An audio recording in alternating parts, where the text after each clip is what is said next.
Welcome, sleepless spirit.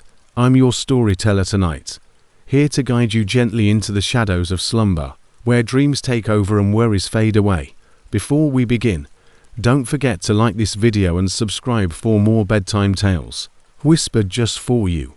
Let me know in the comments, where in the world are you watching from, and what time is it as you listen tonight? And if there's a story you've been longing to hear, something spooky, something comforting, tell me. I'm always listening. Now, tuck yourself in. Let the darkness wrap around you like a warm blanket. It's time to let go and drift into the story. As the only provider for my family following the death of my father, I, Kendall Prescott, had been working hard lately as a truck driver for a logistics company based in Arbor, Michigan.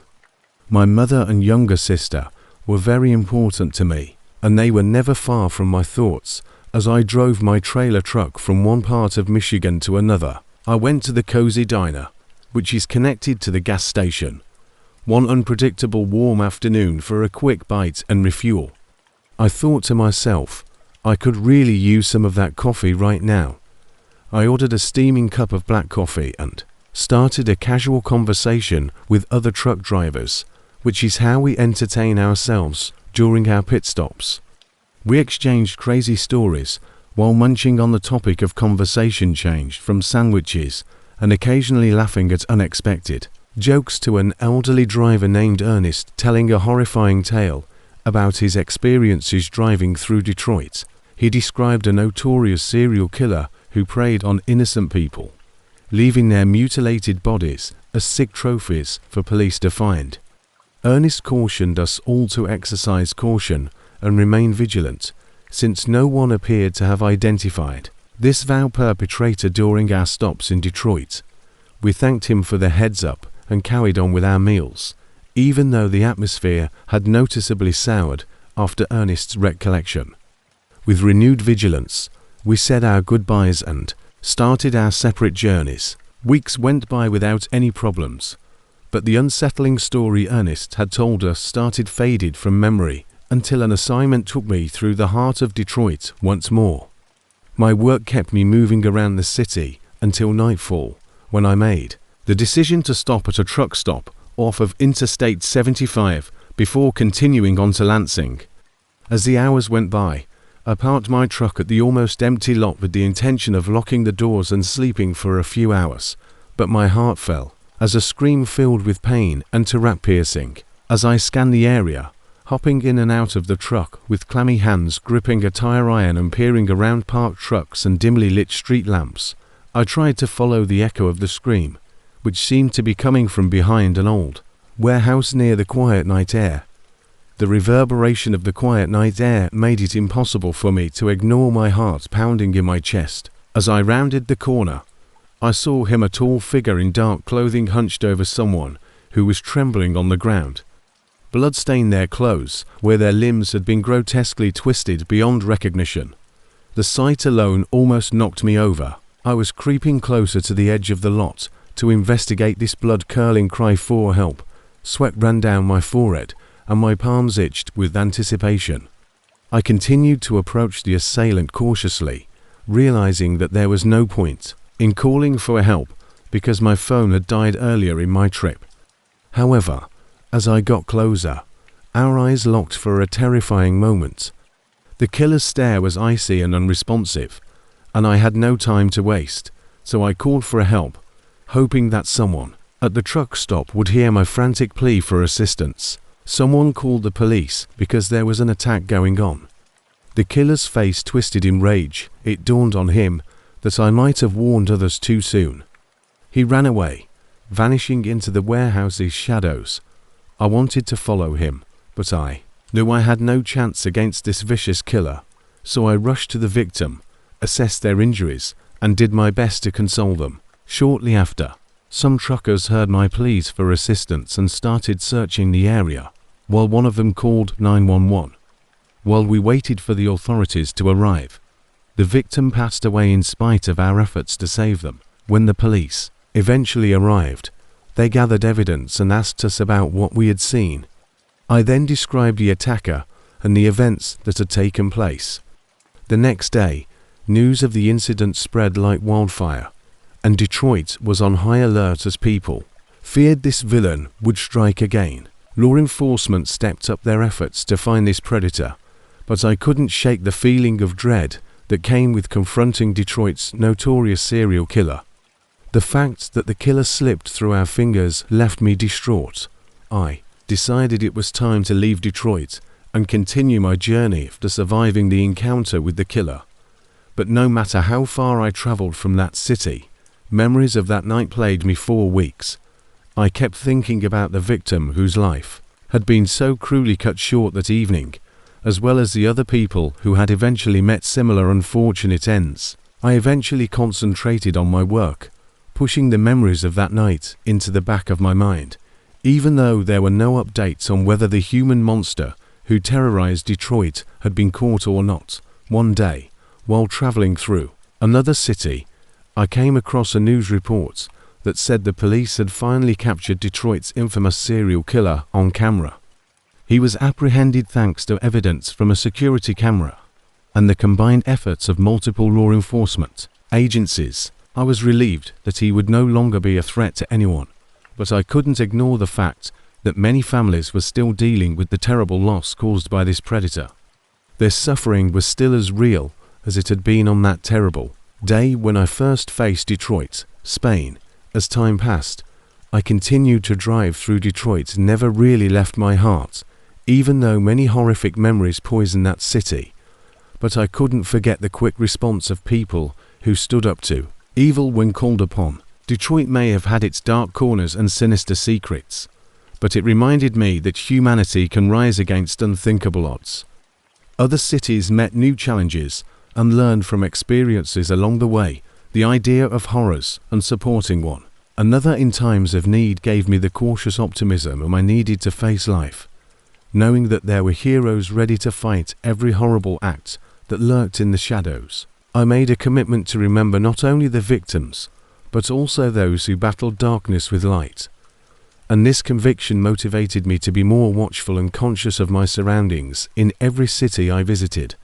I was having lunch at Moore Diner, a restaurant with a counter full of truckers and a menu that consisted solely of greasy spoon staples. This was a bit of a treat for me because my name was Benjamin Hawkins, and as a trucker, I frequently found myself in situations where I knew life would continue to test me with unpredictable twists and turns, but I was ready to face them head on.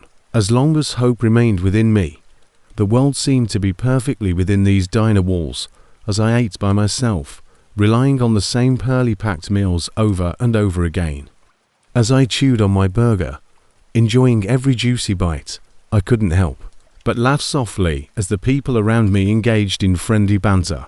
Ben then started Sally Marston from behind the counter, siding over a much-needed cup of coffee. I almost choked on my coffee as I answered between coughs, red-faced and laughing. I guess it must have been me grinning at Sally and thanking her for the coffee and light gestures, because my focus suddenly shifted to something outside. It had been raining hard all day. I'd heard a pretty amazing story about you saving the old man fisherman's basset hound from that fall down the min shaft.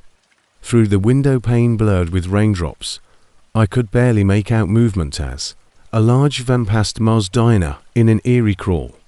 Perhaps it was the missing hubcaps or the fact that its side windows were completely obscured, but something about that van, possibly the side windows were completely obscured or the hubcaps were missing, struck me as genuinely sinister as it continued to creep past a small town in Virginia. When he entered the diner soaked, a figure with an umbrella appeared, walking quickly toward it. His face was hidden by a wide hat, which cast shadows over what looked to be a wild beard swirling out from under it like gnarled branches. He shook his umbrella outside before folding it, exposing blood-stained hands, and everyone in the diner froze for a moment, their eyes fixed on this stranger rigidly. He then walked over to a corner booth, sat down, keeping his face hidden under the low-hanging brim of his hat.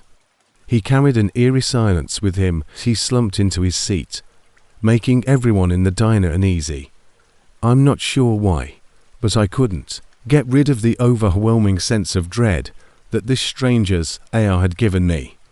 The diner's atmosphere had changed from one of companionship to something more akin to a horror movie setting, and I felt the terrible shriek from outside, which sounded like a person in distress, quickly reached us as we filed out into the rain-slick street.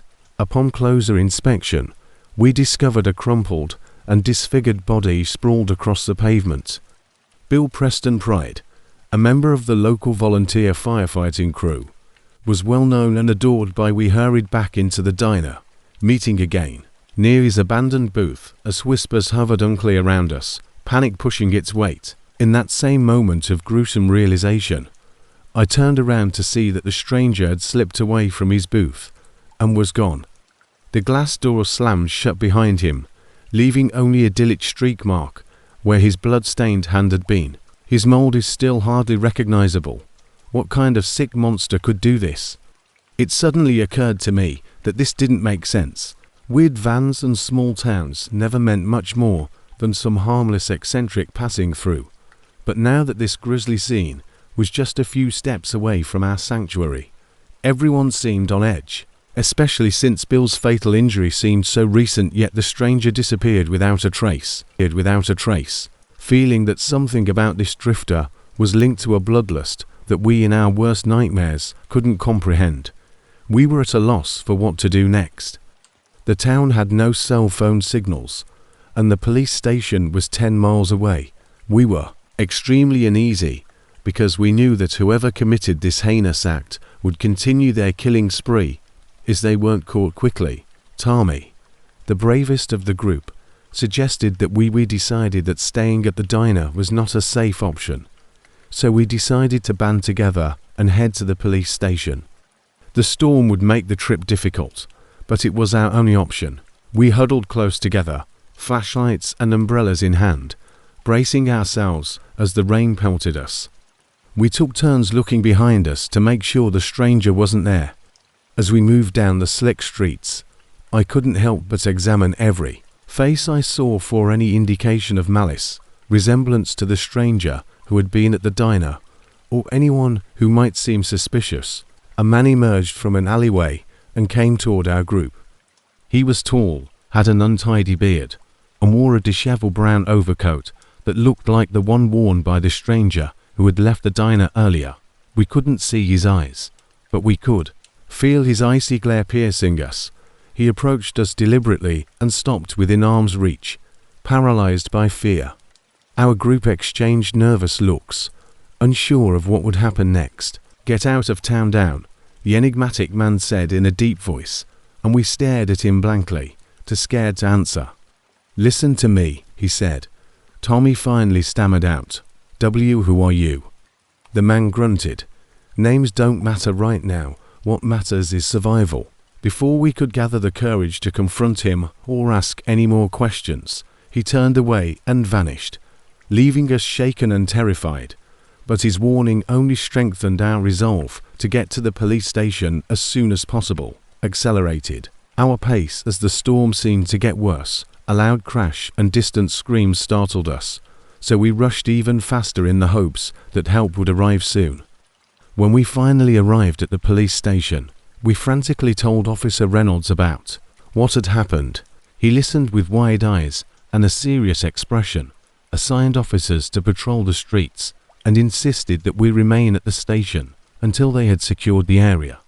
After hours of tense waiting, we huddled in the tiny station until Officer Reynolds returned with news of multiple vicious attacks throughout the town. More people had been found dead or seriously injured, always close to dark alleyways or hidden corners.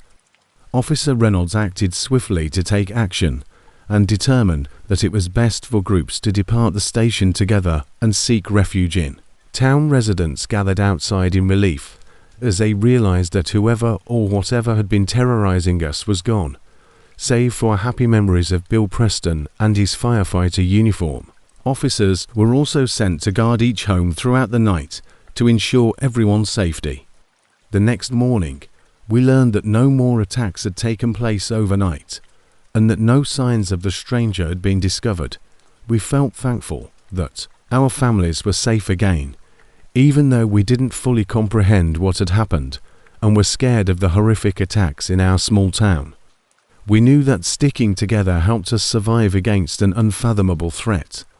And as a result, life in our town eventually returned to normal, and our friendships grew stronger since that fateful day, were waving hello to us every morning during his routine coffee run at the diner. Residents' fears have gradually subsided. We frequently reflect on those upsetting incidents, but we know better than to obsess over them. Life continues without any conclusive answers or a neatly wrapped up ending with justice. Years have passed since then, and occasionally I worry about what might happen when I close my eyes at night, fearing that I might see a tall stranger in a rumpled brown overcoat, lurking in the shadows. I only hope it stays in the past, but I am fully aware that nothing will ever be the same in our small town. I am Derek Hobson, a truck driver, and I was travelling along Highway 287 while making another standard delivery between Amarillo and Fort Worth. Since I've been a truck driver for more than 10 years, I've heard my fair share of strange tales from other truckers, but I've always written them off as made-up stories to kill time on lengthy journeys across this desolate area of Texas, because the flat PLS and empty sky tend to encourage a wandering imagination. That changed, though, the day I pulled into a rest area close to Children's to refuel and get some food. It appeared to be just another rest stop, but today was different.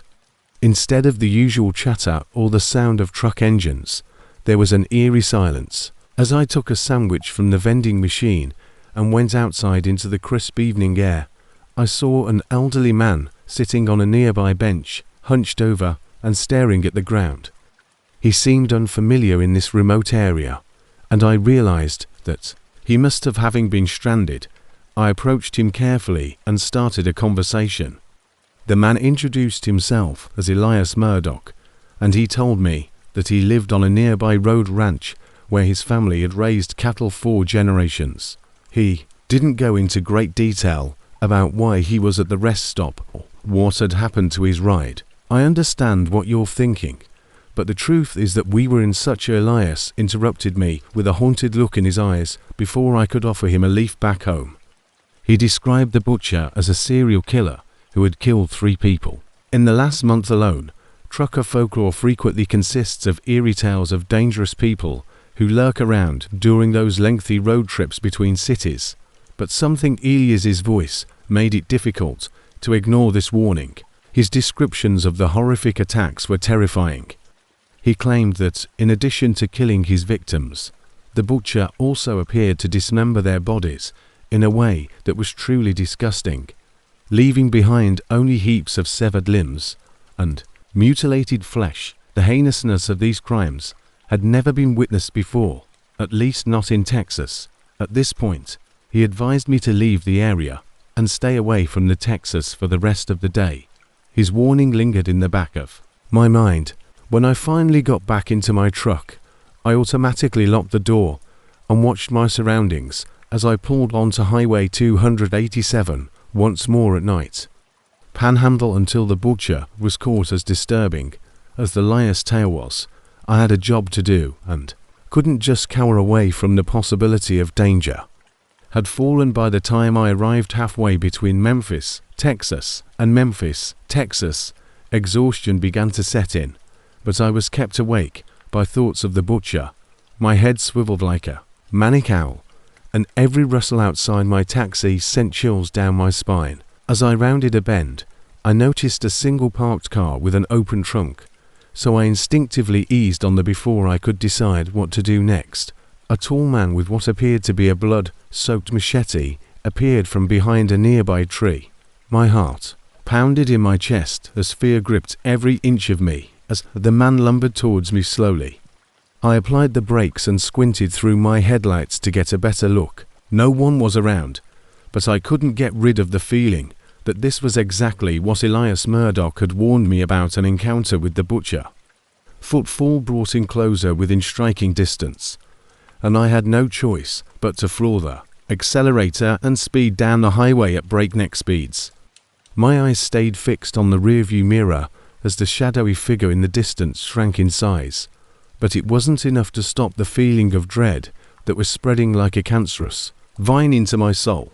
So I kept driving as fast as I could in an attempt to put as much distance as possible between me and the man with the machete. Panic struck, and I realized that I had no one to blame but myself, because calling the local authorities seemed risky given the corruption that pervaded Elias's story. As the night wore on, with adrenaline pumping through my veins, it became increasingly difficult for me to control my fear, so I chose to pull over at a small truck. Before continuing with my delivery, I stopped for a strong cup of coffee to refuel. As I entered the truck stop, I quickly noticed a group of truckers huddled together, talking about something. I couldn't hear what they were saying, but I could tell by the look in their eyes that they were talking about the butcher's horrible acts. "Hey friends," I started reluctantly. "Have you heard about a man who is tearing people to pieces all over the Texas Panhandle?" After finishing my coffee and carefully inspecting my truck once more, I got back into the cab and locked all the doors. Behind me, a hushed silence fell over them as they looked at each other. And then one man finally said, "Yeah, we've all heard it's hard not to when our job keeps us moving through these parts. Just be extremely careful out there and keep your eyes open."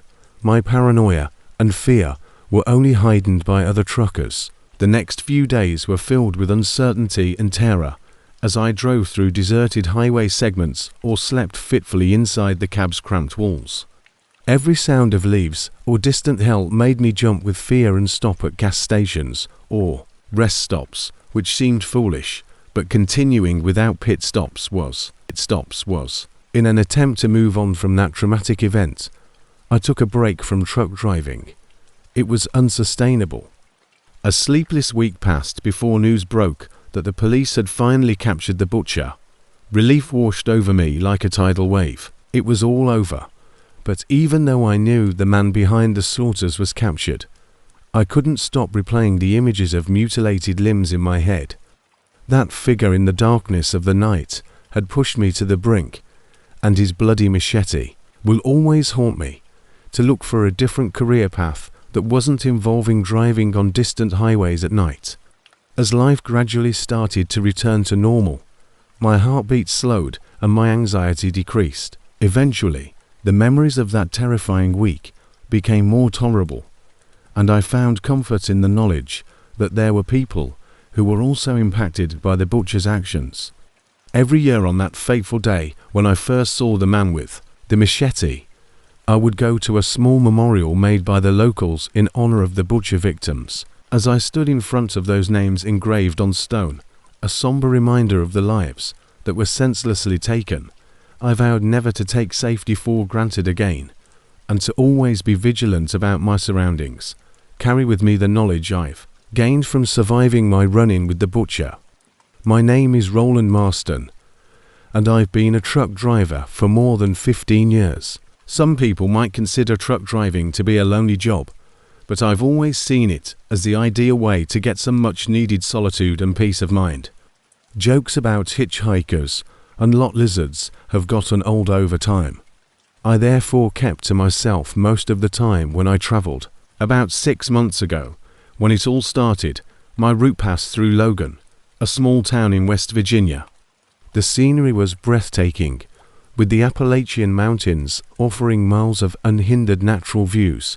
As a truck driver, I am familiar with my route, but even well-traveled roads can occasionally surprise you. The incident started when another trucker pulled up to my regular rest area.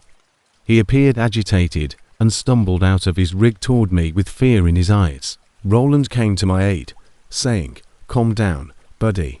They were blaming me, and I tried to understand what was going on, but he felt down to his knees and showed me he yelled frantically, tears streaming from his eyes, and I reached for my radio to call the police when an eerie silence fell over the area, with no sounds of insects. I have never seen anything so disgusting and upsetting in my life, and the sight left me feeling sick and breathless.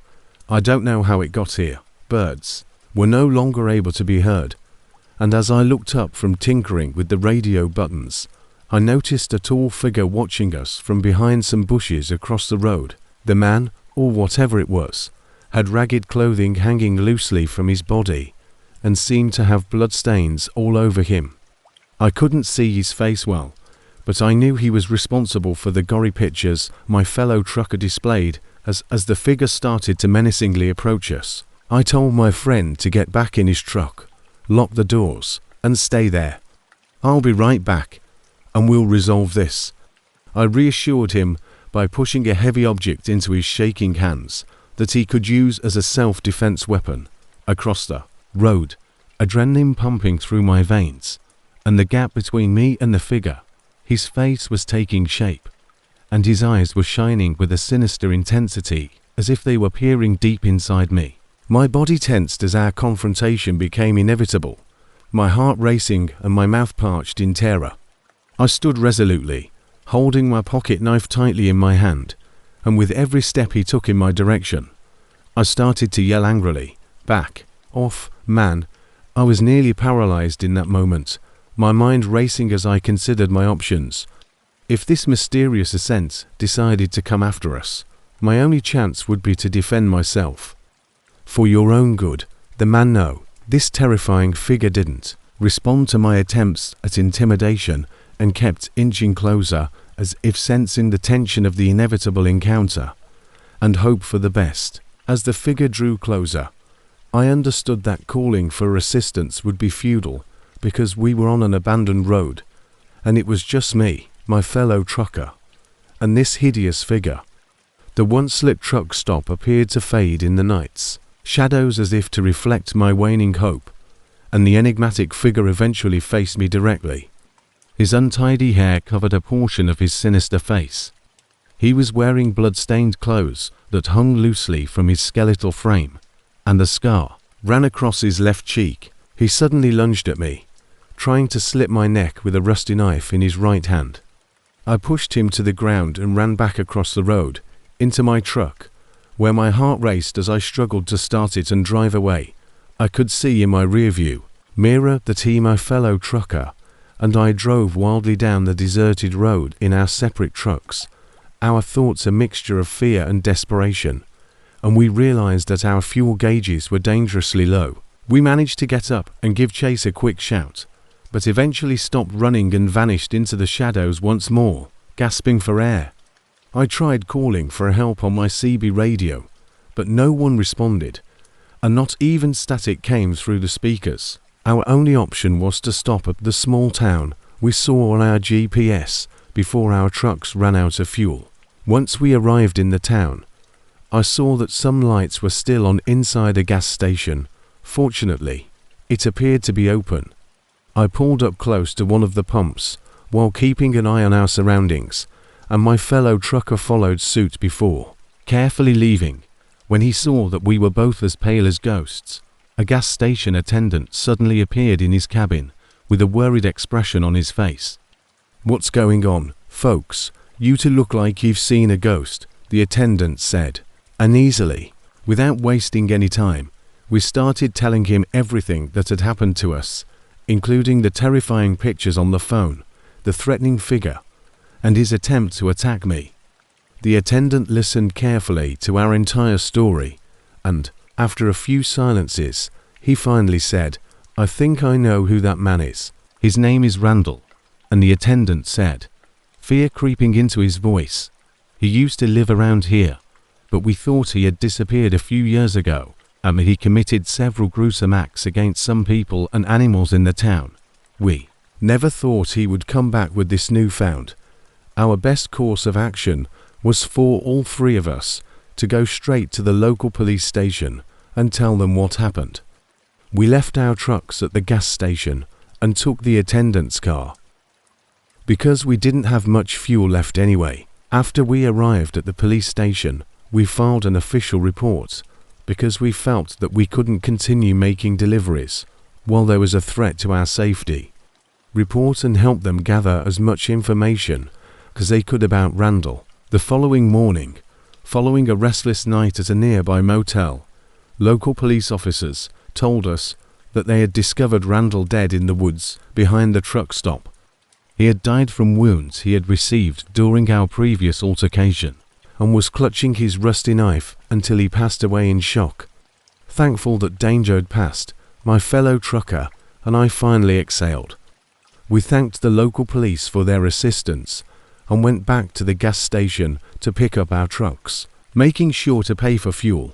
As we finished our individual deliveries along different routes, the weight of the previous few days tormented us every time our thoughts strayed inside the cabin, hung over us like a black cloud that we hoped could be easily blown away years from now.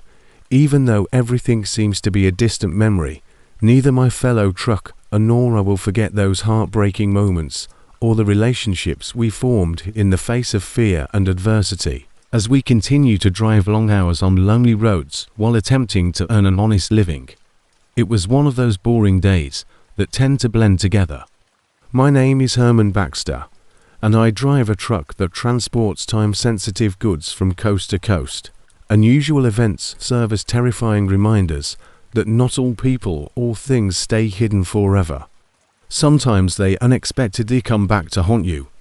I was pulling off the interstate when I noticed signs advertising an old-fashioned diner promising authentic American eats in a cheerful mood. I said aloud, "Well, that's as good a place as any for some grub and a laugh," but it was hard to tell one from the others. I found myself not far from Winslow, a small Arizona town bustling with antique shops and roadside attractions. I walked through the parking lot and toward the entrance of Rosie's Route 66 diner, admiring its striking vintage facade. The door creaked as I stepped inside, entering a space filled with neon signs and chrome tables, and a woman behind the counter greeted me. Her waitress attire matched the establishment, and she steamed down to her red PKA dress. "Let's hope that today," I replied with a half smile. "I've been on the road 4 hours and need something mighty filling." "You got it. One big rig burger coming up."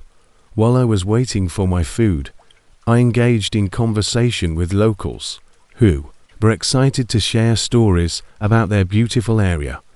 One such instance was an elderly man with a tan and furrowed skin leaned in close and talked about unsolved crimes in the Winslow area, including people going missing and then being found mutilated. No one knew for sure if this was due to accidents or human cruelty, but I listened carefully but kept my skepticism, because after 30 years of traveling, you hear all kinds of weird noises. By that time, my burger had arrived, and I turned to enjoy the large, rigged burger as a conversation naturally broke out. Delicious prime beef patty topped with bacon, onion rings, jalapenos, and barbecue sauce. It was so filling that I felt like I had a boost of energy. As I ate, I heard two women talking about recent reports on grisly attacks and a suspicious man seen wandering the town. However, the last thing I heard was one of the women saying in a hush, the tone suggested that it might be this big, out-of-town guy with bald hair and tattoos all over his arms. As their conversation delved deeper into the topic, I couldn't help but feel a little paranoid. I finished my food quickly, tipped the waitress, and departed Rosie's diner in a steely hurry. Back at the wheel of my truck, I wondered if I should turn tail and go somewhere else for the night or push forward undeterred by local gossip. Crawling back onto the highway, I decided there was no turning back. A delivery needed to be made or else risk losing my reputation. The sun dipped low in the sky, casting elongated shadows as I barreled down the expansive road. Unexpectedly, one of those shadows quickly shifted, morphing into an imposing figure on its own accord. As uncertainty swelled within, my instincts told me to call for help when I saw a motorcycle in my rearview mirror. The big man behind the controls had noticeable tattoos, and as the motorcycle got closer, I was unsure of what to say, because I didn't know anything about the motorcyclist other than his tattoos.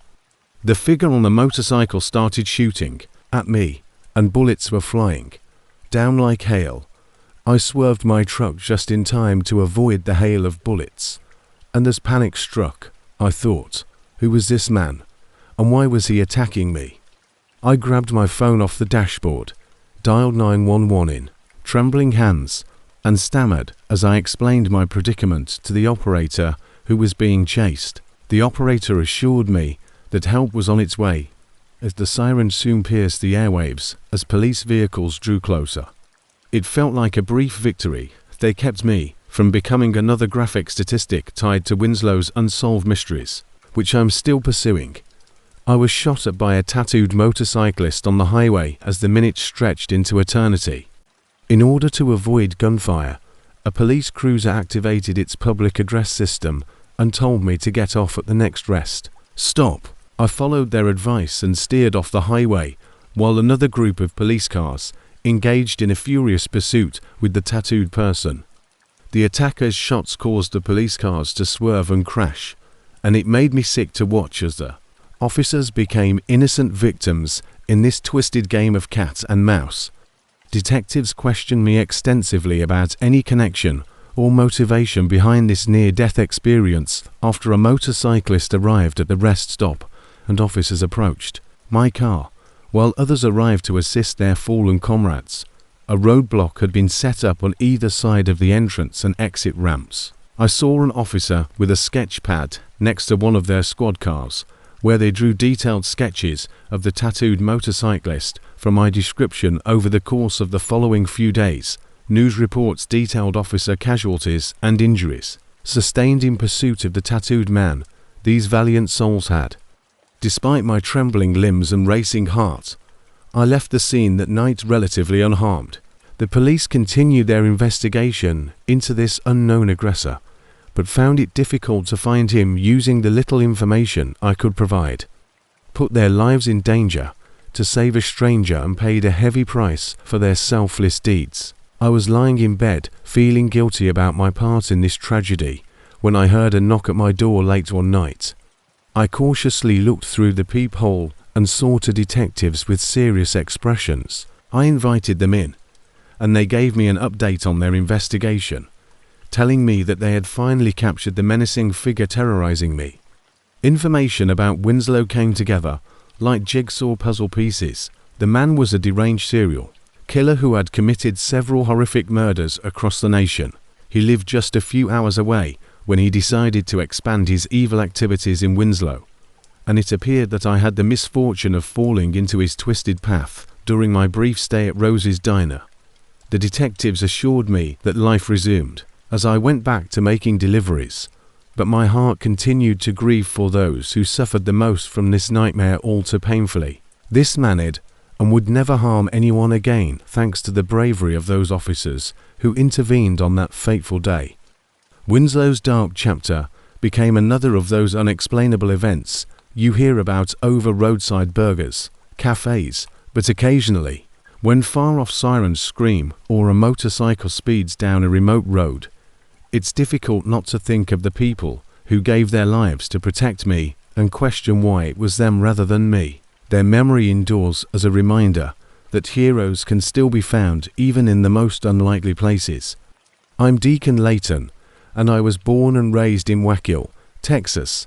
I've been a truck driver 4 years, and I've seen everything on this endless highway, but there are some things I wish I had never seen.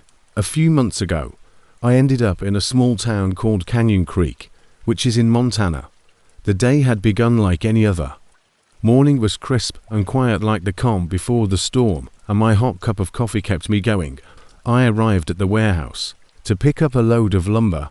Something unusual caught my attention. Out of the corner of my eye, a trail of what appeared to be blood could be seen streaming down from a nearby pile of empty wooden crates.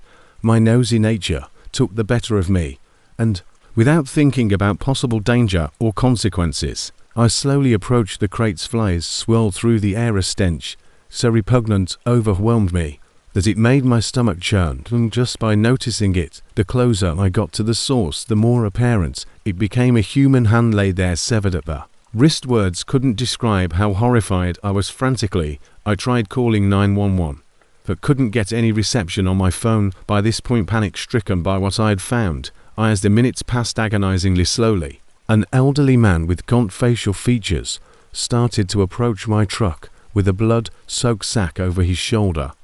His demeanor sent chills down my spine, sending AC waves across my arms and legs in shivering waves. He then proceeded to his vehicle, carefully stowing away his cargo before as he climbed into the driver's seat. He never once seemed to notice me, at least not a police officer, but my instinct told me to follow him. I stayed well behind, waiting to see where the truck would take me through the twisting roads of this rural area. As the sun started to set, long shadows were cast, making it hard to follow the man in front of me.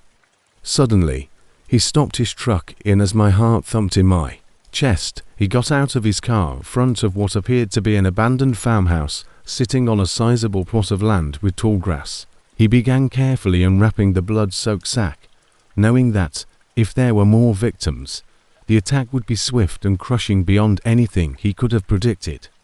I grabbed a nearby branch and hoped it was sturdy. I swung as hard as I could, but I didn't account for his nimble reflexes, which allowed him to avoid my makeshift weapon. The man must have sensed something approaching, because he abruptly turned around with a knife in his hand and crudely waved it in front of him, aiming for the back of his head with the tree branch. His quick reflexes allowed the heavy branch to miss its intended target. My heart was racing faster than ever, but I couldn't fight this man because I wasn't a trained fighter and I might die if I tried. He lunged at me with the knife, his eyes wide and crazed, and I ducked under the shining blade, stumbling backward to avoid further confrontation. He came at me again, slashing with the knife and making erratic movements that were unpredictable. I bobbed and weaved, looking for a chance to get away, but I couldn't find one. Every time I escaped his attacks, the gone man growled in rage and frustration as one terrifying moment followed another without any breaks. It was a terrible thought to me that perhaps no one knew I was even here, because if they didn't know, then they definitely didn't know. Someone would be stepping in for a moment. My mind went to my phone, and how pointless it had been to try to call 911 for assistance earlier. The terrible irony of modern technology was that now, when I needed it most, it only offered despair. My fight or flight response went into overdrive as the man lunged at me again. But this time, his knife only scraped my arm as I tried to run away despite the excruciating pain.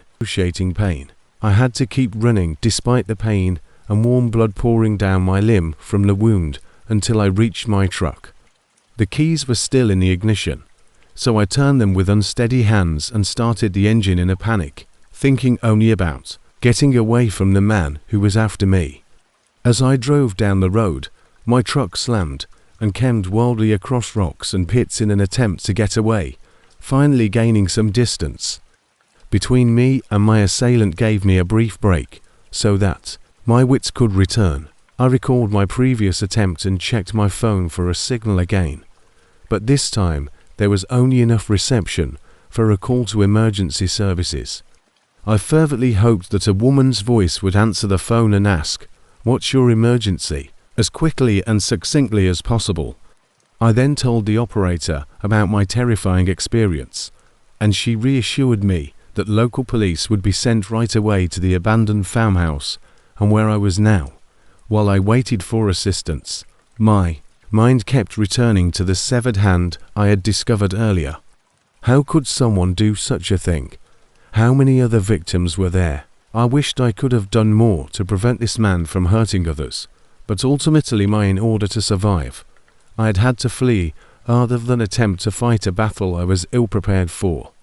Eventually, the police came and secured my location before we all returned to the abandoned farmhouse with sirens blaring. By the time they arrived, the gunman had already left, but they used the evidence at the scene and witness accounts like mine to track him down within hours. Their investigation revealed a string of vicious murders in the surrounding areas, each of whose victims had suffered terrible injuries, left as graphic reminders of his sadistic deeds. But regrettably, for some families, closure would only come with the death of their loved ones. However, because of my narrow escape, quick thinking, and alerting authorities, this deranged killer's reign of terror finally came to an end, and in hindsight, I realized how important it is to know one's limits, especially the traumatic experience would always be with me when it comes to life or death decisions. But knowing that I helped stop such heinous acts gave me comfort during the restless nights that followed. As for the victims, their loss would serve as a constant reminder of how fleeting life is and how important it is to always be watchful and aware of how my name is Jeremy Foro, and I've been driving this truck for 15 years without any problems. The towering trees are the only thing that still bothers me. As I turn onto the abandoned road that led to my last delivery of the day, the bleak sky casts a grey hue over the abandoned gas station and diner. I remember my fellow trucker Jerry Dunworth talking about some unsettling events in this area, but I never give much weight to hearsay. Stretched far above my car on both sides, forming a spooky canopy that obstructed any natural light. Rain started to fall on the windshield, making it difficult to see. I turned on the windshield wipers and headed for the silent factory in Maple Valley, where my delivery was planned to take place. When I arrived at the factory, I pulled into a loading dock to unload the cargo. Austin Trow was one of the factory workers who assisted me in unloading my truck, and we worked together to move heavy crates stacked with equipment from my truck to the factory floor. As I stepped out of my semi-truck cabin, stinging cold raindrops slashed against my face like needles. This was definitely not the weather anyone wanted to work in, but as they say, the show must go on. I was caught off guard by his question and scowled as I said, "Not really, what do you mean by strange?" Austin hesitated before continuing. "There are rumors going around town about some dude who's been stalking and attacking people at night. Hey Jeremy, did you hear anything about a guy around here acting strange?" He asked cautiously, his eyes full of concern. I nodded and told him to be careful, but not to let wild gossip consume him, for we laughed at Austin's mention of unsubstantiated rumors. "I assume you received an anonymous email with this information." Austin looked truly scared as he said under his breath, "I think you know Jerry Dunworth, right?" He claimed to have seen the man himself standing in the distance, staring at him with a menacing grin and dart-piercing eyes. As I was unloading the truck, a spooky feeling started to creep over me. The factory looked like it was completely empty of workers because it had been renovated, save for Austin and me. With the last crate being carefully carried out of my truck, I noticed that Austin was no longer by my side. I assumed he had gone inside the factory, so I followed him down the dark corridor looking for my Austin. A co-worker was the source of the terrified shriek, and I cautiously called out while looking around for any sign of him. At that moment, a chilling scream resounded throughout the empty warehouse, slicing through the air like a razor-sharp blade. My heart pounded against my ribcage, and as panic raced through my veins, I stumbled upon a gory scene that completely shocked me. Austin's I fought back tears as shock overcame me. What depraved monster could do this to another human being? My instinct told me to run for my life, but my legs felt like they had been cemented into place by pure dread. The grisly body was pinned up against a nearby wall by some thick, sharp metal rods, and his clothes were stained with blood. His face was frozen in terror, and his mouth was wide open from letting out that final scream. This must be Jerry's boogeyman, the unidentified stalker who would haunt my nightmares for days to come. He stood there examining me like a predator. Suddenly, everything fell into place as a shadow appeared from the darkness behind Austin's corpse. A man with sinister eyes and a twisted grin towered over his victim's body, as if proud of his handiwork. His face was covered in gore splatter, and he raised one of those same blood-stained metal rods that killed Austin. It glinted menacingly in the little light provided by the flickering overhead bulbs, and as a flicker of raw terror passed through me, his previously sickening grin seemed to only widen. My fight or flag response kicked in, and I made my legs move as with adrenaline pumping through my veins. I turned and ran in the opposite direction, desperate to get away from the monstrous figure observing me. I was too terrified to call for assistance, so I ran through the dark, empty halls of the factory. The sound of my footsteps seemed to create an anxious rhythm as I continued to run for my life, my chest heaving and my breath becoming shallow. I was so tired that I couldn't afford to lose my momentum. I found an abandoned office and decided that I had to hide or call for help right away. Using what little strength I had left, I reached for my phone in my pocket and dialed 911. The operator calmly answered as I frantically whispered our location and pleaded with them to send help right away. The sinister figure who seemed to take pleasure in carnage, and as I remained crouching among the shadows, telling local authorities Austin's fate without disclosing any more information about our attacker, a chilling laugh reverberated through the hallway outside the room where I hid. Time crawled agonizingly slowly forward, and then abruptly silence took over. The idea of police officers barging into the factory gave me the courage to make another escape. But as I cautiously left my hiding place, a firm grip on my shoulder nearly stopped my heart cold before panic could take full control again. One of the officers tried to calm me down by reassuring me with gentle words before sirens pierced through the stagnant air like cannons firing in a brutal battle. Outside the factory, paramedics evaluated my condition as I sat in the back of an ambulance, still struggling to breathe, while their teammates stormed deeper into its confines chasing after the human horror. The officer from earlier approached me and took notes, telling me that they had searched the factory but had not found any sign of the menacing figure.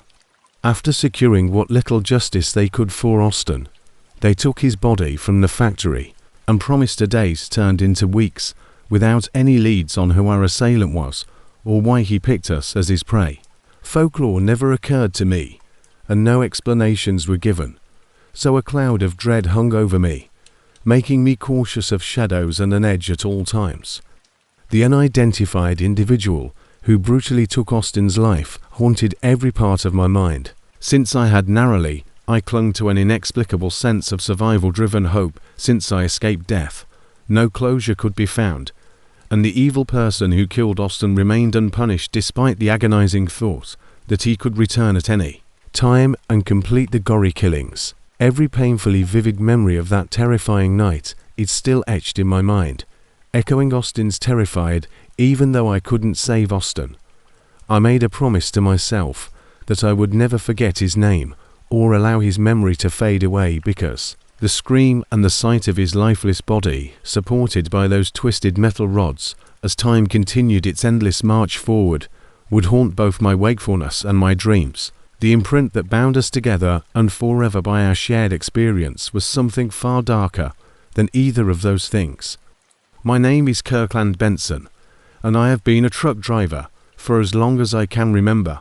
A few years ago, something happened that completely shocked me, and I don't think I'll ever be the same.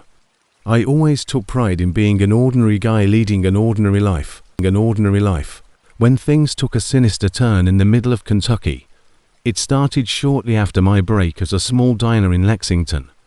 A disheveled man was there arguing with the staff. He seemed unstable and was babbling nonsense about people trying to find him as a truck driver. I had seen my fair share of the strange and beautiful places in this huge country, but there was something unsettling about him. As I continued down the road toward Woodcliff Trailer Park, tension nodded and my stomach tightened with each mile marker passed.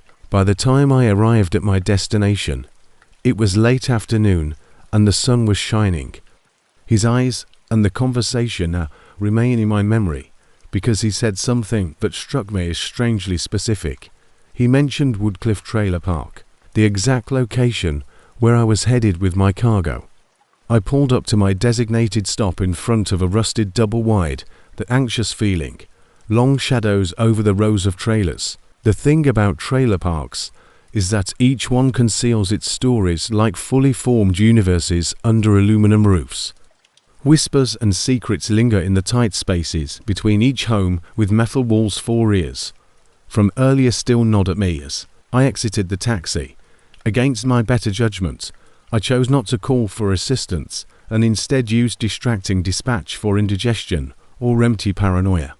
As soon as I got out, An oppressive silence struck me like a brick wall. There were no kids playing or dogs barking, just an unnatural calm. And a chill ran through my veins as I opened the trailer doors and got to work unloading the cargo. The shadows loomed tall as stretched sinister fingers toward me in a desperate attempt to escape the unsettling atmosphere. I worked fast, but as soon as I had taken out the last item, I saw that the man from the diner was standing close to my truck. He had a heavy object in his right hand, and his left dangled by his side, flexing in anticipation. When he saw me, he lifted the heavy object to a ready position. He grunted and ran toward me at full speed, the object glinting in the last of the daylight as it approached us frantically. I ducked behind my truck and started running, my voice cracking with fear. "What do you want?" The man said nothing, his face twisting into a look of pure hatred as he pursued me. My quick thinking and instinctive evasion were not enough to get him off my trail, and he was relentlessly sheeing off each escape route, if guided by an invisible force with sadistic intent. I turned the corner in an attempt to put as much distance between us as possible, but my legs started to wobble and my breasts became heavy. I had to come up with a quick solution, and I rushed towards a chain-link fence that was ahead of me, enclosing a small construction site. I climbed the fence in record time, thanks to an adrenaline rush. Once inside, I hid behind a stack of cinder blocks and grabbed my breath. The man was still pursuing me, and I could hear his heavy footsteps coming. I made a rough plan in my head and looked around when I saw what I needed: a wooden plank with nails sticking out of one end. I knew that fighting back wasn't an option, but perhaps I quickly placed the plank close to where he would need to pass, nails pointing upwards, wasting no time, and scrambled over another section of the fence before he could spot me. The man stumbled forward in his pursuit, obviously not expecting the barrier, and his boot found purchase on the nail-studded plank. This would slow him down enough for me to escape as he clambered over the fence and landed awkwardly on his feet. The only thing I needed was to run away from the construction site with renewed strength, daring not to look back lest he started pursuing me again. As much as I wanted to call for help or warn someone about this man and his apparent desire for bloodshed, all I needed was for him to howl in pain instead of solid ground as nails pierced through his soul, temporarily immobilizing him. A patrol car pulled up alongside me as I approached the edge of Woodcliff Trailer Park, much to my relief. Someone must have heard or seen something miss and called the police. I waved frantically at the officer behind the wheel, who stopped right away, telling me it would only make things worse or slow me down even more. In any case, this area was already isolated. Following me, he attacked me close to the construction site. I gasped for air as I went back there, and the officer, recognizing my panic, promptly radioed for assistance. He told me to remain in the patrol car as he approached the site cautiously, his sidearm drawn. Minutes seemed to drag on 4 hours before a group of officers arrived at the scene, and authorities discovered my pursuer still immobilized in pain and rage, with the painful plank nailed to his boot. This man was a local drug dealer who had recently decided to extend his territory to Woodcliff Trailer Park. The package I was delivering contained evidence that could be used against him, which is why he attempted to kill me earlier. The police were appreciative of my actions and made sure I wouldn't suffer any harm in the process. They arrested him without much opposition and had an ambulance treat his injuries. In the weeks that followed, more victims of this vicious criminal came forward, including friends and family who had lost loved ones inexplicably. His reign of terror came to an end on that terrifying day at Woodcliff Trailer Park. I never imagined that transporting cargo would take me down such a perilous and dark path. Life has a way of taking us by surprise when we least expect it. I couldn't help but think of the people he hurt as I turned over the evidence that would put him permanently behind bars. I hope they find justice and peace now that this vile antagonist is behind bars and can't hurt anyone else. As for me, I go back to work as a delivery driver, but I do so with a renewed sense of caution and respect for how quickly our lives can change without, although it was supposed to be just another haul. There was something about the autumn season that made the air feel heavy and oppressive. I always took pride in my ability to handle any situation because, after all, driving a truck required me to spend a lot of time by myself on lonely roads. This job had taken me to some remote areas of the United States, but in all the years I had been a driver, I had never experienced similar to what I experienced in Charlemont, Massachusetts. I was traveling down a winding country road when I came upon an odd scene. An overturned car resting on the shoulder with its wheels still spinning, and a woman named Christy Warren standing close by, her face twisted in fear, her trembling hands clutching the side of her neck to reveal a gory wound that was losing crimson. "What happened?" I yelled. She choked out something about an encounter with a man unloose in the area, saying he wore some kind of mask made of flesh, and that he had attacked her with a variety of unusual weapons, including animal horns and bones fashioned into crude implements. Her wounds revealed his malicious intent, as Christy had deep gashes across her arms and torso exposing muscle, and I felt sinew panic. I hurried over to her after exiting my taxi.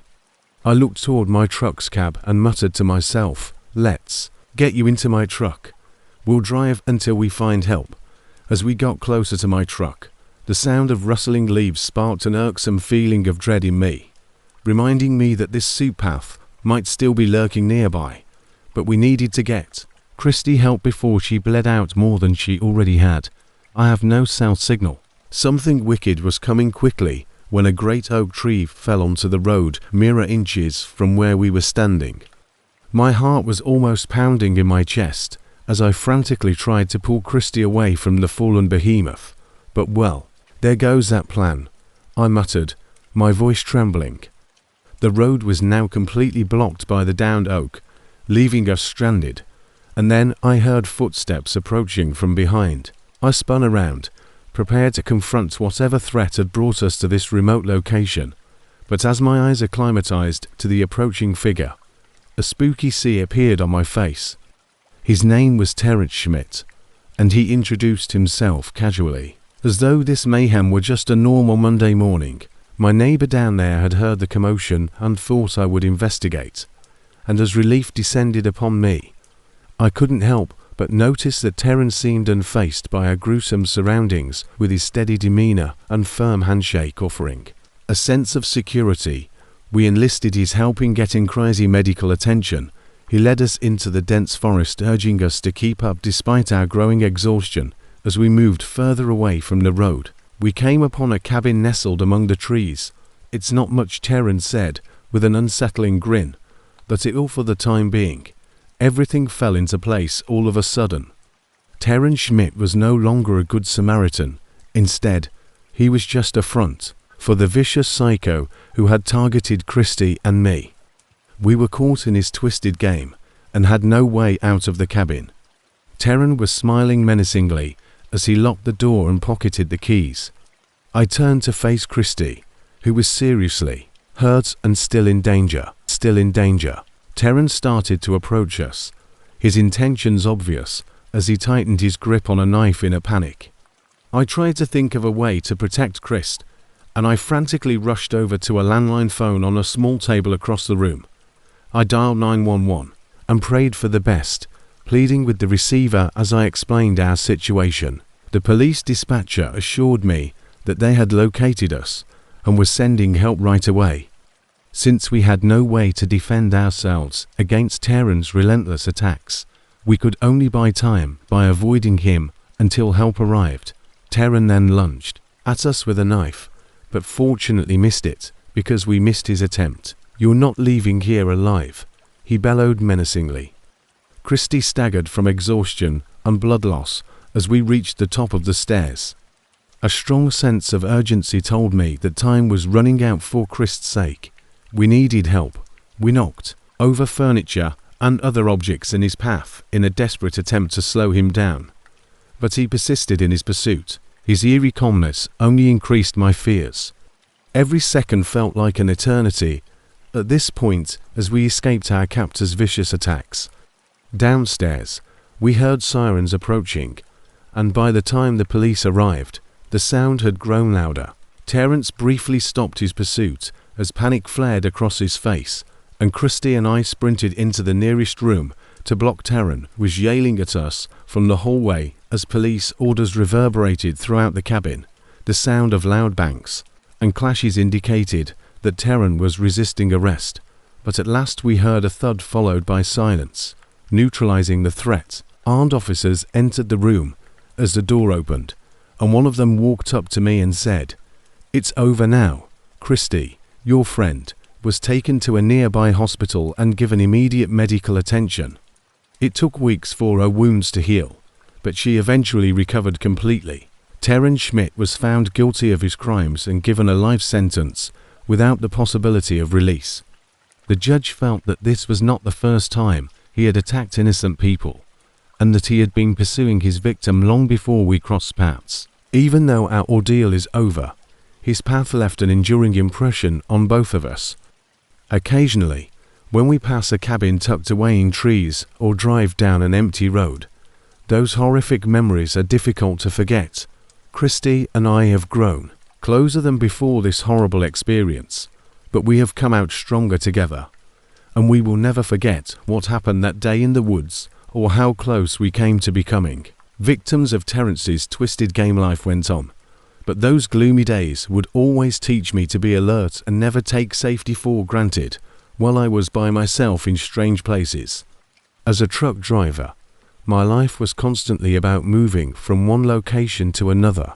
My name is Steve Carmichael, and I've been driving, or, as I like to say, living on the road for more than 15 years. It's a difficult job, no doubt, but the freedom and the opportunity to travel through beautiful scenery occasionally make it all worthwhile. I've made a good number of friends with other drivers along the way, and we've occasionally shared amusing anecdotes or jokes over coffee at different rest stops.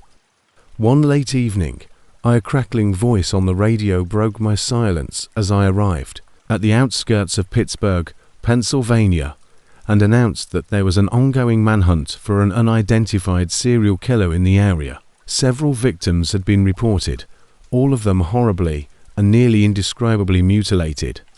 This made me feel cold, and as I continued on my journey, I pulled into a remote roadside diner for some much-needed rest and a hot meal after driving 4 hours and sitting by myself at the counter with a plate of Lucor steak. I saw another truck driver arrive. He was a short, stocky man with disheveled hair who was staring directly at me. He chose to sit next to me without saying anything or acknowledging my presence, and we ate our meals in complete silence until he finally made the decision to start a conversation. "What brought you here?" he asked. "We're both truck drivers. You know how it goes." The man nodded slowly before leaning in closer toward me. "You know there's an uncaptured serial killer around these parts," he said, wiping his mouth with a paper napkin. His tone took on an eerie quality that made my heart race, but I was able to maintain my composure despite the fact that you never know, though some people have a knack for stumbling upon trouble even when they're just minding their business. The way he said it sent shivers down my spine before I could come up with a response to his disturbing statement. I told the man, "Hey, coolly, it's pretty terrifying, but I don't plan on sticking around here any longer than necessary." With a sinister grin, a loud crash echoed through the diner, and as the man and I turned to face it, we saw another trucker fall to the ground, screaming in agony, his pants legs soaked in blood oozing from an open wound. Panic broke out among the patrons, and the eerie stranger next to me hurriedly got up, leaving his half-eaten food behind, and pushed through the commotion to the door. It struck me as it seemed strange that he would be in such a hurry to leave during what appeared to be an unrelated accident. As I watched him leave through the broken glass of the exit doors, I felt a nagging sense of dread. I swallowed my fear, unworrying, and went over to assist in tending to my fellow trucker's injury with other worried diners. As we worked together to stop the bleeding, I couldn't get rid of the stranger's comment that people seem to stumble upon trouble in these parts.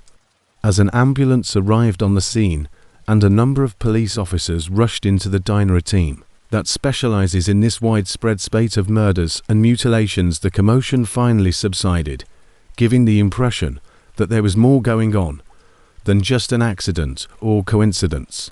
The injured truck driver was treated, while officers took statements from witnesses who were growing more and more alarmed about my enigmatic dining companion from earlier in the evening, which I confided in. I stood there taking in her words. My blood ran cold. One officer told me about our interaction prior to his sudden departure. The man you're describing could possibly be our suspect.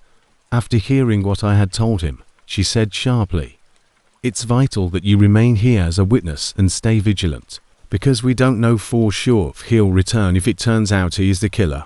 A new mutilation victim was found just outside the diner as the ambulance staff and police officers examined the injured trucker and questioned witnesses.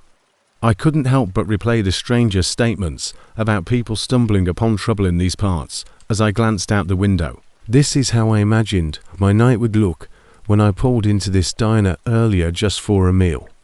A few moments later, radio chatter among the officially RS reached fever pitch with an alarming update that would leave everyone present on edge. I hesitated for a moment before deciding to call my family, who I knew would be worried about me given the news. As I dialed and waited for them to answer, I observed police officers taking more statements from shaken witnesses. Through the broken window, I could see a small crowd gathered near where the new mutilation victim had been discovered. The area was now cordoned off by yellow crime scene tape, and more officers were arriving to secure the perimeter. Customers, I had a brief conversation with my family, who told me they had seen the news about the incident and advised me to be wary of strangers. I tried to ignore my growing uneasiness, but as I continued, I saw that one of the police officers was having a heated conversation with another officer. They exchanged acerbic glances and quickly nodded in agreement, demonstrating the intensity of their exchange only. I sipped my lukewarm coffee at a nearby table as more information spread among diner staff and patrons. The mutilated victim appeared to be another trucker who had made a habitual restroom stop during his typical route. This added to the eerie atmosphere of fear in the diner. They whispered something to their fellow officers before leaving the diner towards where the mutilated body had been found, refusing to go outside given what was happening. Within minutes, an unmarked black vehicle pulled into the parking lot, and two agents in suits hurriedly jumped out. They spoke quickly with one of the uniformed officers who pointed towards me before approaching me inside the diner. "Good evening," one of them said, with a solemn expression plastered on his face. The injuries appeared uncannily similar to those of previous victims in this horrific trend. "We're looking into the recent spate of killings and mutilations in this area, and we know you might have talked to someone of interest earlier tonight." Without hesitation, I told the agents about my earlier encounter with the stranger and how he left the diner just as the disturbance started. They listened carefully, thanked me for my help, and then told me about their increasing suspicions about the man I mentioned. Looked a lot like a well-known local person who had a violent past and had previously been a patient at a nearby mental hospital. They thought he was somehow connected to these horrific attacks. I felt a chill go through me when I realized how close I'd been to this person, conversing with him over dinner like a regular patron, while the police and agents carried out their investigation. Fear took the place of my initial shock that I days passed as I continued my trucking route, still uneasy about how close I had been to danger and unable to completely move past what had happened at the diner. I kept myself informed about the case through news broadcasts and internet reports, and the police stepped up their search for the enigmatic stranger.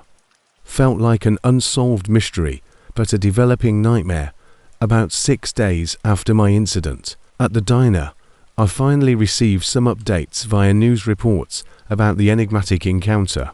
Witnesses shared more details about similar encounters around town, making it evident that this vicious attacker appeared to target truckers making stops along the highways. His reign of terror came to an end when authorities cornered him at the gas station, and took him into custody without any further incidents. The attacker had been captured after being cornered in a gas station far from where everything started, and graphic details about his horrifying actions surfaced. He captured truckers who would stop to rest or refuel. Then he would brutally mutilate them once he found an isolated spot. As life gradually returned to normal, I became more vigilant and less trusting of people I met along the way. The trucking community was now freed from this terrible nightmare, but the effects of these events lingered within us all. The lives that were tragically cut short and the complete fear we felt at the hands of a man in our midst would never be forgotten. No one should have to face the fate that those poor truckers met at the hands of I was used to long hauls. But this delivery felt different. Everything had been going haywire since I left the dispatch office. Radio static, flickering dash lights. Something just seemed off, and I couldn't get rid of this once unsuspected stranger as I wheeled my big rig onto the winding streets of Riverton, Wyoming. Although Byron McMaster is an unpopular choice for a moniker, it gave me character. A string of misunderstandings left me stranded as darkness engulfed the roads, and the only sound was the low growl of my truck's diesel engine. "Hey Jeff man," I said into the radio, and it crackled in response. "Jeff, you there?" said a voice. That wasn't Jeff's, but was strange and almost mechanical. Hours went by, and when I eventually pulled up close to the dimly lit warehouse on the outskirts of town, I parked my truck and got ready to unload the load. The dispatcher had assured me that some warehouse workers would assist me during my drop-off, but there was nobody there. I got out of the truck and noticed that a significant portion of the steel fence surrounding the warehouse had been cut through.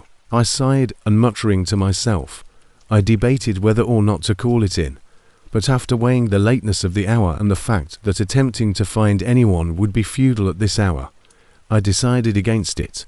As I cautiously made my way through the fence's opening, I saw strange broken light bulbs scattered everywhere, as if they had been deliberately smashed one by one. As I entered the warehouse with a flashlight in hand, goosebumps began to run up my arms.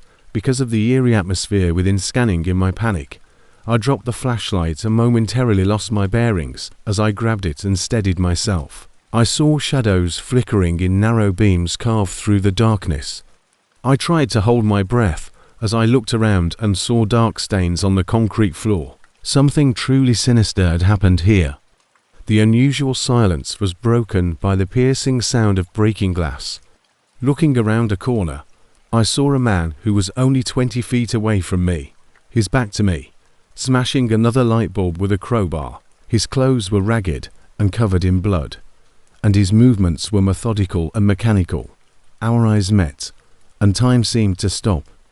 His emotionless and completely terrifying eyes sent shivers down my spine, and he snarled back without hesitation, or missing a beat.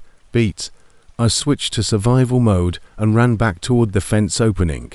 I heard heavy footsteps approaching from behind me, and the ominous sound of the crowbar hitting metal vibrated as the man tore through obstacles in pursuit. My adrenaline was pumping as I ran outside, straining to find the phone in my pocket. Once I had it, I dialed 911, hoping an operator would answer before the crazy man did. "Called me. 911 operator. What is the nature of your instant messaging emergency?" I blurted out my situation, frantic and breathless. "A guy is chasing me, smashing lights, and my blood is on the line. Help is on its way. I can feel my strength ebbing as I run around corners and whip past shipping containers like a desperate animal avoiding its predator. My heart is pounding wildly in my chest, threatening to burst free of its cage, and then, as quickly as it started, the chase came to an abrupt end. I leaned against one of the container's breasts, which came out shallow and ragged, but there were no more footsteps pounding nearby, muffled in the distance. I heard sirens approaching the warehouse, which slowly came into view as police cars surrounded it, their headlights shining brightly. I sustained scratches and bruises on my arm during the mad dash, but felt I was relieved that they had arrived. But it wasn't until the footsteps stopped and I was left panting in an alleyway but I realized the madman was no longer pursuing me. Despite this, I couldn't get rid of the thought that he might still be around, waiting for the right opportunity to attack. Nevertheless, the police quickly arrived, and I found comfort in their company as I told my story. One of the officers, who appeared to be in charge, approached me and listened to my terrifying experience. His eyes were worried, but his face was stern. They started searching the area, calling out for any sign of this twisted pursuer, while another officer attended to my wounds. It was then that I realized how fortunate I was when he showed me a splatter of blood on me a few moments later. We heard faint cries for help coming from inside a shipping container. The police raced towards it and, using their own prying crowbars, opened the doors. Inside, we found a trembling woman who had been attacked earlier in the night by the same man. The blood must have come from one of those broken bulbs, possibly a gory memento of someone who hadn't escaped. I asked one of the officers if they knew anything about this man or his motivation for such vicious acts, and he grimly shook his head, explaining how suddenly violence had spiked in recent days without any discernible reason or explanation. This helped to calm her and calm my racing mind by confirming that there was another survivor besides myself. The search went on 4 hours without any success in apprehending this maniac, and I was still on edge and seeking answers. As life returned to its normal rhythm over the next week, I couldn't help but feel a lingering sense of dread as the madman's face appeared in every scene. The pattern seemed to be one of people snapping at any moment, turning into ticking time bombs waiting to explode. By daybreak, everyone involved in the search had grown weary from its futility, and the police told me to go home and remain vigilant while they continued their investigation. Shadow and the sound of breaking glass reverberated through every restless night until, at last, breaking news announced the capture of our city's insane tormentor. His gory mug appeared on the screen, and his icy eyes gave me a final chill. Following a thorough interrogation, it was discovered that the man's mind had been shattered after losing his family and his job in a horrifying tragedy caused by a fierce desire for retribution against the society he believed to be unfair.